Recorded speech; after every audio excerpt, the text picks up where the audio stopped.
Alright, tatesa pamavideos akabuda muna 2019.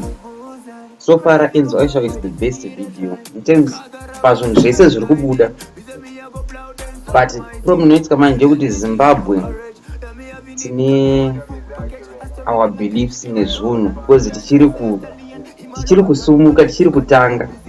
So zvimwe zvinhu zvinoitika vanhu vanongozviinterpreta neimwe way. Like apa pavidhio iri tanga analyze video tangira pamalyrics. Malyrics acho atingamushori. Enzo Aisha tinoziva tese kuti haana good command in English. Like kana goplaya rimwe video pamanama achitaura ende mavidhio yakaita viral. My grandchildren are gonna talk,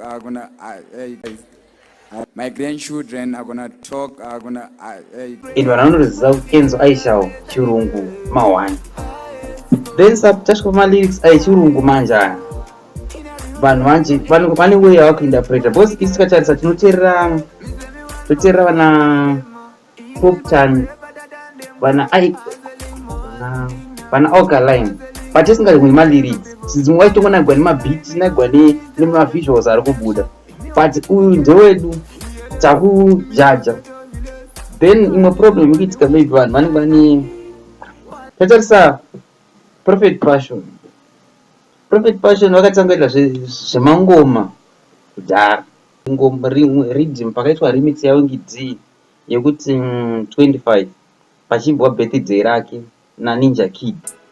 Passion 29, Passion 29, Passion 29, Passion achikura paiti muprofita achatambura pari pakona basa ravo kutaura iko zvino 29 asi atoisa chikafu chevanhu vakawanda patafura. Saka then vanhu vanonga vachangopinda muZim Dance vanotanga kuteerera mangoma izvi vatanga kuteerera Enzo Aisha vanhu havana background yemangoma, vanhu vachingoziva zvinhu zvapavatangire ipapo, but unofanira kutanga wadzokera sure wombonzwa wobvunzisa vanhu tii takatanga nechimwe, because munhu anga achifarira something achingobetserawo pana kana ane zvaanga achiitawo zviri behind.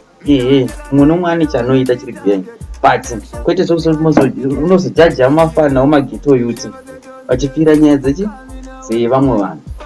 Then tatasa pavidhio hustling no like never before. Me not tell a lie, me no wanna miss target. Me make sure if me want it, me get it. Fearless, me never say don't be less. Call me now when me want. Finally here, one thing when me gotta get clean.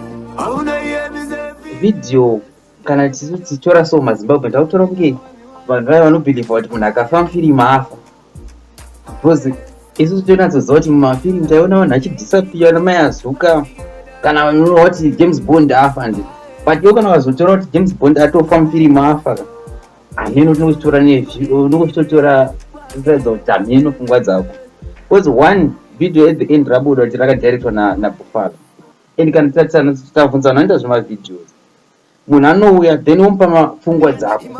So kana muchitaura kuti kana mazuva achizochinja murati saka real life mazuva anochinja, ndo zvanenge achiita, because munhu aisa maemphasize something. Isusu maybe vanhu vaida kuti anatsobudisa achiita zvezveculture kana achibatwa nevanhu vane mashavi rite culture ravo, but munhu aita video riri international, because chinoita video rite international mostly vanhu tinoita zvinhu traditional because hatina mari yekuti tinatsosota environment yekuEurope, because zvaizvo zvinodhura hatina.